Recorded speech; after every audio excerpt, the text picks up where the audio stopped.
What's going on, boys and girls? My name is Michael SK, and welcome back to the Labyrinth of Grisaia. So in the last episode, Yuuji was put on a crazy mission, I think in Canada. Apparently he had to snipe someone from a very long distance, and somehow he did it. I think that's where the fiction really comes into play, but that's pretty much where we left off, in the middle of some context, I would say. So I apologize for that. It's just that we kind of ran out of time. So we'll jump back into this stuff.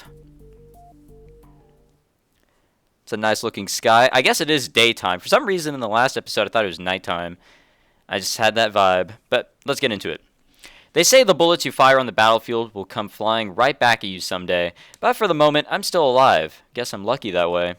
In the chaotic minutes that followed, the assault by our suppression team ended up getting badly out of sync with the airport police. As the hostage sat on the ground in a daze, one of the surviving terrorists managed to grab her, then make a run for a high-speed boat moored at the nearby pier. So we're not done? Damn, dude, you're looking hella tight today.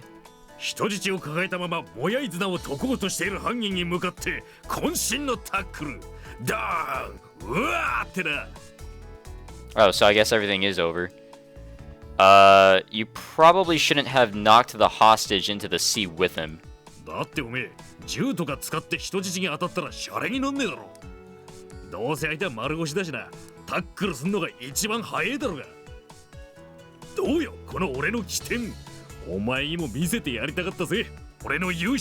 yep, Danny, it was all you. You saved the day. All you. No one else. Well, I saw the whole thing, but... What the fuck? By the time I ran over to help, the terrorist who tried to escape was already in custody, and the middle school hostage who'd fallen into the sea was thrashing around in the water. Wait, what the Chizuru?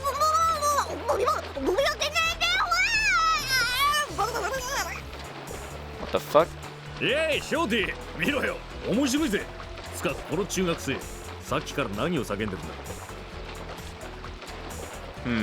Sounds like she can't swim. I feel like I'm missing something here, but I feel like I'm not at the same time.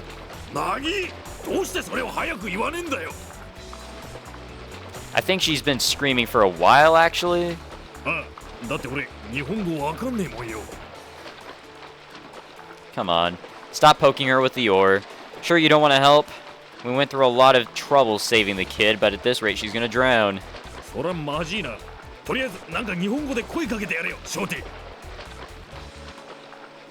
Hey, you have any last words?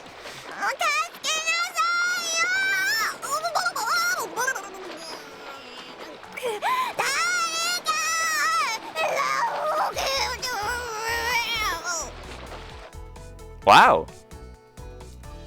This might be bad, Danny. If they decide that was child abuse, you could get court-martialed.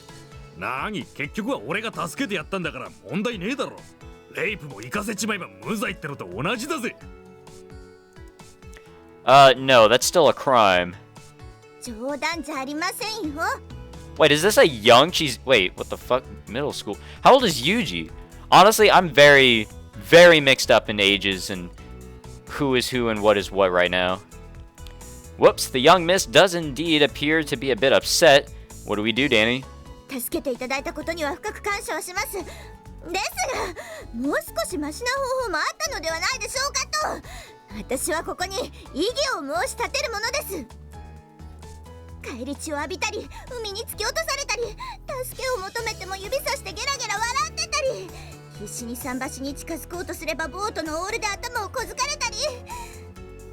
Sounds like a fun day, full of excitement and, you know, a bunch of things taking crazy turns. Oh shit. Damn, dude. Oh, that's right. Can't understand her. Apparently 2 different languages at work here. Don't know. Sounds like she didn't appreciate the roughness of our rescue.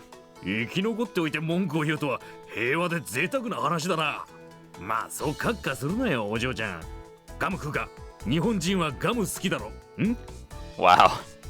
Come on, Danny. Japanese middle schoolers don't swarm GIs for candy these days. It's not 1946 anymore.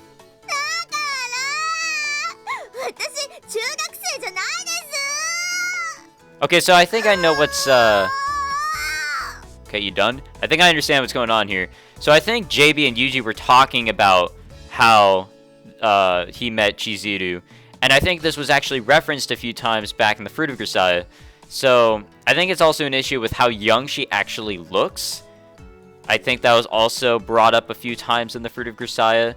I want to say it was, and I hope I'm not getting things mixed up with the anime because I kind of remember this stuff. And I think this rescue was also in the anime, so I think it's all coming together. I think I understand now. Apparently, Chizuru took exception from my 6'3" comrade patting her on the head and offering her sugarless chewing gum. She responded by pulling a wallet from her pocket and showing us the driver's license within it. Hey Danny, take a look at this. A Japanese driver's license. This lady was born in the Showa era. Showa ってなんだ? Sorry, it's a Japanese thing. It means before 1989, basically. Holy fuck. は? つうことは何か? このお嬢ちゃんは24歳で俺より年上なのか? Yeah, I guess she would be. おい、冗談なんだろ? 勘弁してくれよ、ショーティ。この子に比べりゃ今年小学校に上がったエディの姪っ子の方がまだ大人びて見えるぞ。 Wow. 日本人ってのは本当に幼く見えるんだな。 Apparently Japanese people also don't age from like age 30 to 60. I heard that on the PS4 subreddit, I think. I don't know.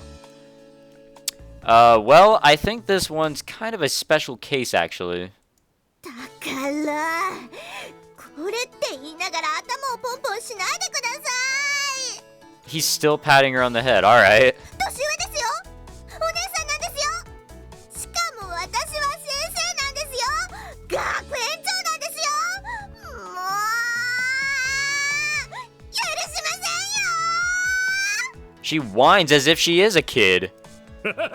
面白い。俺の実家の近所にこんな風にキャンキャン吠える犬飼ってるばあさんがいるぜ。 Tanny's such a fucking idiot. Oh, I guess that was that story. I don't know what the point of that was. Anyway, given the way we met, and I've always had a hard time talking respectively to Chizuru, it'd be a pain to try and change that now, so I'm still not as polite as I should be. そんな目に遭っておきながら、千鶴さんもよくあなたみたいな男を自分の学園に入学させようと思ったわよね。 I'm surprised she didn't sue. Well, she had her pride as a grown-up, I guess. She said she wanted to repay us for saving her life.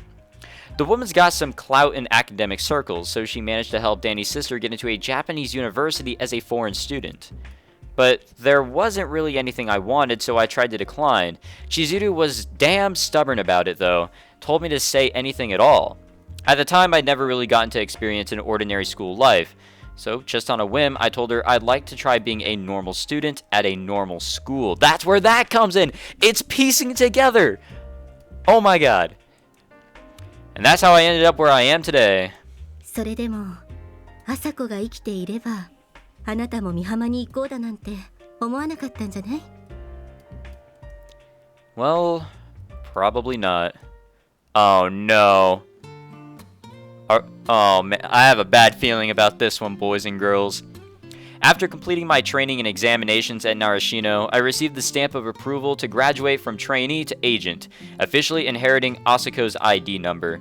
In no time at all, my workload increased dramatically. I imagine it had something to do with that 2,000-meter shot I landed in Vancouver just after returning from America and obtaining auxiliary status. But as a full-fledged agent, I found myself in demand both domestically and abroad. It might be an exaggeration to say I was doing the work of 10 men, but my employer definitely kept me hopping from one job to the next, and they generally deployed me to support teams in sore need of assistance. I suppose it's only natural, but the teams in question tended to greet me with the words like, "Thank you for coming," or "We're expecting a lot from you." Until this point, I hadn't experienced much in the way of trust from strangers. So these enthusiastic welcomes weighed pretty damn heavily on my shoulders, and I often pushed myself harder than necessary to avoid letting them down. Taking Asuko's place, I traveled all around the world as 9029, consistently producing results 50% beyond the expectations of my client in any given situation. After a while, I began to realize that trying any harder wasn't necessary, since overly positive evaluations only made life more difficult in the long run. And around the same time, I started gaining some actual confidence in myself and my ability to succeed in this line of work.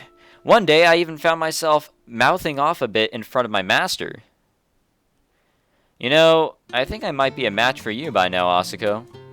To me, Kusakabe Asuko wasn't just a master to follow, she was a mother worthy of devotion, and a father who I wanted to surpass.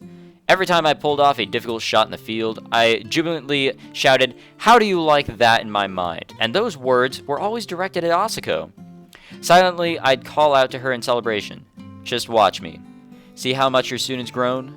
Of course, I also tried to act totally nonchalant around my teammates, as if none of this was any big challenge for Kusakabe Asuko's apprentice. At the time, it made me feel pretty good about myself. Up until this point, I'd worked my ass off over and over again to produce superb results, hoping to bolster Asuko's reputation by proving my effectiveness as a tool. It felt like I'd earned a few words of praise by now, and yet... なーにこの野郎調子こきやがってちっと表出ろてめえ Asuko growled at me angrily, crushed the empty beer can in her hand, then grabbed her rifle and rose to her feet. By this point, her right eye was almost entirely useless. I was handling virtually all the work while she enjoyed a retirement mainly occupied by drinking, eating, and sleeping. When you go 3 days without firing a rifle, it takes a week to get the feel for it again. I hadn't seen Asuko take a single shot in the last 6 months. I didn't think there was any chance she could beat me, and I honestly didn't want her to fire a gun ever again. I'd take care of those jobs for her, or from now on. I wanted the rest of her life to be peaceful. うしそこまで言うなら相手になってやる勝負だ You sure about this? You're obviously drunk. 酔ってる時にだって敵は来るさこの程度で撃てなくなるやつが生き残ってるわけねえだろ I'm not sure how any of that makes sense, but alright. You can't use your right eye anymore, can you? 右が見えなきゃ左で見るだけのことだお前みたいな尻に殻くっつけたひよこ野郎相手にゃちょうどいいハンデだ So wait, when she winks like that, when she's in this sort of pose, is she, like, basically closing both of her eyes? Now you're just being ridiculous. The nature of our duel was simple. Asuko would drop an empty beer can into the nearby river, and we'd let it float along for 10 minutes. After that, the first person to land a shot on it would be the winner. The rules were easy enough, but the game itself was genuinely challenging. After 10 minutes floating downstream, the can would travel far enough to be invisible to the naked eye. And this particular river followed a complicated path through the woods, so our target would actually disappear from view in less than a minute. The terrain was such that you couldn't hope to catch up by sprinting after it. Asuko and I both knew the layout of this mountain intimately. It would come down to us lying in wait, trying to land the first hit by aiming at a point where the can was likely to flow past. 10 minutes later, I was running through the woods carrying my favorite rifle. Back when my pet dog was alive, I'd run through this mountain every morning. It was basically my backyard. I knew plenty of the landmarks in these woods that Asuko didn't. And of course, she'd basically retired from active duty. I was confident that I'd win. Asuko clearly wanted to make me eat my words, but I wasn't about to just let her. I had my pride as a full-fledged agent. Today, I was going to turn the tables and show my master a thing or two. In the first place, I was a little angry at Asuko for underestimating me so badly. Did you really think I was going to have trouble sniping a floating can? I'd actually given myself this exact challenge a number of times back in the day, on my daily walks with John. And from experience, I'd identified a number of ideal locations for sniping. Soon enough, I was lying prone at one of these points, the edge of a cliff, looking down on a part of the river where it grew deeper and slower. The distance was about 800 meters. Peering into my scope, I studied the area through the lines of my reticle. I fucked that up majorly. Fuck it, whatever, let's keep going. Swaying treetops showed me the wind. Heaving water showed me the river's flow. Mentally calculating the time it would take a bullet to reach my target, I set my sights on the point where I expected the can to appear. Alright, I've got this. I couldn't resist a silent chuckle.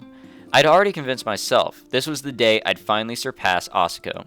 All I had to do was wait for the can to float into view. In my experience, I'd usually have about 11 seconds to fire after spotting the target from here. A bit less if rain had fallen the day before. But just as I was bracing myself, expecting the can to enter my field of vision at any moment, I heard that sound. What? It was unmistakably a rifle shot, specifically the familiar sound of Asuko's M40A1. Where did that come from? Eventually, even as the thought was flashing through my mind, I saw something unbelievable through my scope. The empty beer can floated peacefully into view, indifferent to my panic, and then burst silently apart. I hadn't even gotten the chance to pull the trigger. All I could do was lie there and watch the broken can sink beneath the water's surface. Jumping hurriedly to my feet, I turned to look up at the mountain behind me. The cabin was about halfway up the mountain, another 400 meters or so above it. There was a small clearing.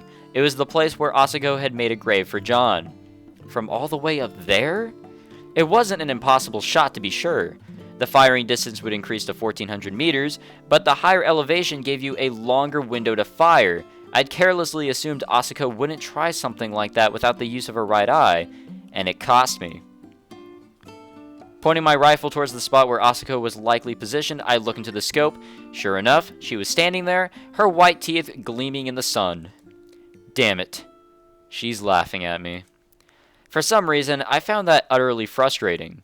I'd never really gotten the chance to go through a rebellious phase with my actual parents, so at the time, I didn't recognize this feeling for what it was. I responded to Asuko's condescending smirk by raising my right hand and thrusting my index finger up into the air. One more round. My message evidently got across. Within my scope, I saw Asuko give an emphatic nod and hold her arms up in a circle. We proceeded to repeat the same challenge. The second time around, I was holding my breath to fire when a bullet zipped across my field of vision. Startled, I reflexively looked around the area, and Asuko took the opportunity to line up a shot on the can. There wasn't any rule about not interfering with the opponent's sniper. With the opposing sniper. In fact, trying to locate and disrupt your opponent is just a common sense method of defense on the battlefield. In the third round, Asuko shot a branch off an overhanging tree just as I was preparing to fire, shifting the course of the can. I hurriedly adjusted my scope, but she claimed the target a few seconds before I could. There wasn't any rule against modifying the target's path either. In the end, I challenged Asuko 3 times and suffered 3 clear defeats. There wasn't much to do except moan. Ugh. じゃねえんだバカ。ちっと実践経験したぐらいでのぼせ上がってんじゃねえよ。お前なんざまだまだど下手くそだってこれで分かったか。Damn, dude. In a precision sniping contest held under fair and equal conditions, I was confident Asuko wouldn't have beaten me. However, the battlefield was the stage where I'd put my skills to work, and you couldn't expect a fair duel there. Real combat was all about disrupting and deceiving your opponent. いいかユージ、勝って兜の尾を締めよってな、よく聞くことわざだが、こいつはまさに真理だ。やれる。今日の俺は絶好調だ。そんな風に思っている時に限ってくだらないミスをする。一度ミスをすれば生きては帰れない。次はないんだ。So the moral of this story is that you shouldn't get cocky. Even after a lot of experience, never get cocky. だからこそ勝った時は考えるんだよ。なぜ今日は勝てたのか。どうすればもっと上手に勝てたのか。それが努力と工夫ってやつだ。今日私がやってみせたことは、私が現場で何度も試し、何度も改良を重ねて成功し続けてきた技の一部で、いわゆる得意技というやつだ。これは極論になっちまうし、変な癖をつけちまわないようにあえてお前には教えなかったが、狙撃ってやつは突き詰めた話、得意技を持っているやつが生き残る。たとえどんな悪条件にあっても当てるのが当たり前。その当たり前の中でもより得意で確実な条件に持ち込む。いや、引きずり込むって方が正しいが、不利な条件の中、わずかでも得意な条件を作り出すところから狙撃ってのは始まってる。勝っている時こそ、乗っている時こそ、勝つための努力を怠るな。これからの人生、お前が見て、聞いて、感じるものすべてがお前が勝つヒントになる。For the ramblings of a drunkard, that sounded surprisingly profound. お前な、今のお前なら理解できると思って、私は恥ずかしいのを我慢してマジ説教してやってるのに、その態度はなんだ？ I know. I'm embarrassed too. By my own arrogance. Thanks, Asako. You've made it very clear that I still have a long way to go. 下を見て安心するな。上を見て悩みながら生きろ。いつまでいてやれるかはわからんが、私がお前の目標でいてやるよ。You're too cool, Asako. I've fallen for you all over again. I was very lucky to have a goal ahead of me on the path I'd chosen to follow. I climbed my way up a flight of stairs, growing with every step, but by the time I reached the landing, my goal had moved even higher up the staircase. It seemed like I'd never be able to reach it, and that meant I could chase it forever. As long as I had Asako, I could keep going. On that day, my ego received a much-needed reality check, and I realized once again exactly how huge a presence Asako was in my life. That defeat also made one other thing painfully clear. I didn't know how to flexibly adapt to unexpected circumstances in the field. No matter how many tricks or techniques I learned, they weren't going to do me much good unless I could combine and apply them as the situation required. In other words, my fundamental lack of experience had come back to bite me yet again. It was the inescapable conclusion. Ever since I started living with Asako, my inexperience had caused me all sorts of problems. But after following her example and joining the military, I thought I'd close the gap in our practical knowledge. Of course, my crushing defeat proved otherwise, and I was left more than a little ashamed by my previous arrogance. After that day, I asked JB to keep me working constantly. Up until then, she'd been picking out jobs only I could handle, limiting the scope of my assignments. It made things simpler, given my unusual background and numerous weaknesses. But at the end of the day, that meant I was avoiding any real challenges, sabotaging my own potential for growth. In the words of Kusakabe Asako, ガキはガキらしく元気に生きろ。経験もなければ想像力もないガキには元気しかない。元気でなければ若者である意味もない。金やら時間やら体力やら、そんな無駄を怖がるのはジジイになってからでも十分だ。in other words, experiences or hardships that might seem pointless when you're young can actually go a long way toward determining your breadth as a person 10 years down the line. It wasn't so different from what Kazuki used to say. Live your life imagining the person you'll be 10 years from now. I nodded and agreed with Asako's words, but it'd probably be another decade before I really understood them. In any case, after that day, I asked JB to assign me any job I can possibly handle as opposed to the jobs only I can do. I told her I'd do anything, even dog walking or babysitting. She took this a bit more literally than I expected. Of course, my babysitting stint wasn't exactly your typical part-time job. After the leaders of the Colombian drug smuggling organization were exposed, its accountant was arrested and offered a plea bargain in exchange for testimony, and he accepted on the condition his family's safety would be guaranteed. What's more, the man insisted he didn't want to worry his wife, 36, and child, 9. They couldn't be placed in protective custody and had to be guarded without their knowledge. Given the circumstances, 8 agents were selected to monitor and protect the family in their current home. I guess we're back in America, I think? As part of that team, I infiltrated the accountant's home in the role of a new employee at the company where he worked, and was tasked mainly with looking after his young daughter. I don't know, the reason why I say we're in America is because this was the scene that was used, I think, when Yuuji was in either Canada or America, I can't remember. I took my place as a bodyguard easily enough, but the girl in question turned out to be a shockingly nasty little brat. Basically, the kid was just full of herself. She demanded preferential treatment from everyone at all times, and she fully expected that anything she wanted would become hers. As an only child who'd been spoiled rotten, she didn't even realize how selfish she was being. I'd have preferred to lock her up in her room, but unfortunately, that wasn't really an option. All too often, I found myself accompanying the little lady on her shopping expeditions as a bag boy of sorts.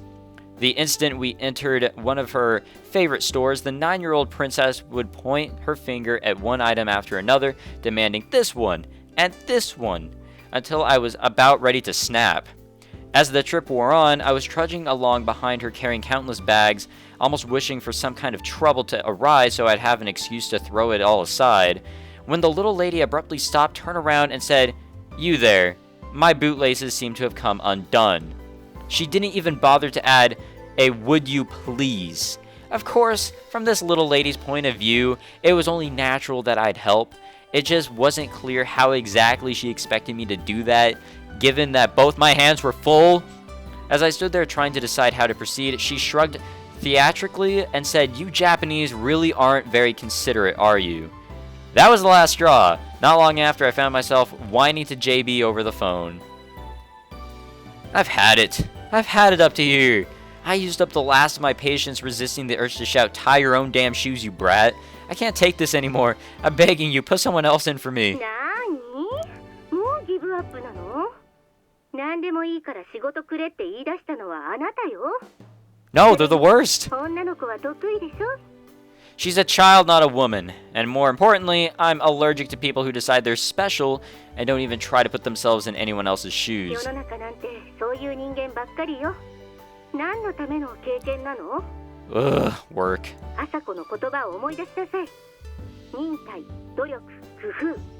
この3つで乗り切れない問題なんてめったにないわ。Yeah, but I'm seriously at my wit's end here. I just don't know how to deal with あ children. なたを引き取った直後の朝子も同じようなことで悩んでよく私に電話してきたわ。あなたが朝子にしてもらって嬉しかったことをその子にもしてあげればいいのよ。Alright, let's show her how to shoot a gun.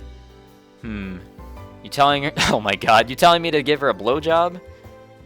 Wait, you telling me to give her. Wait, how does that work? 電話じゃなかったら殴ってるわよ。そういう冗談はやめなさい。Wait. I think I get it. 何よ。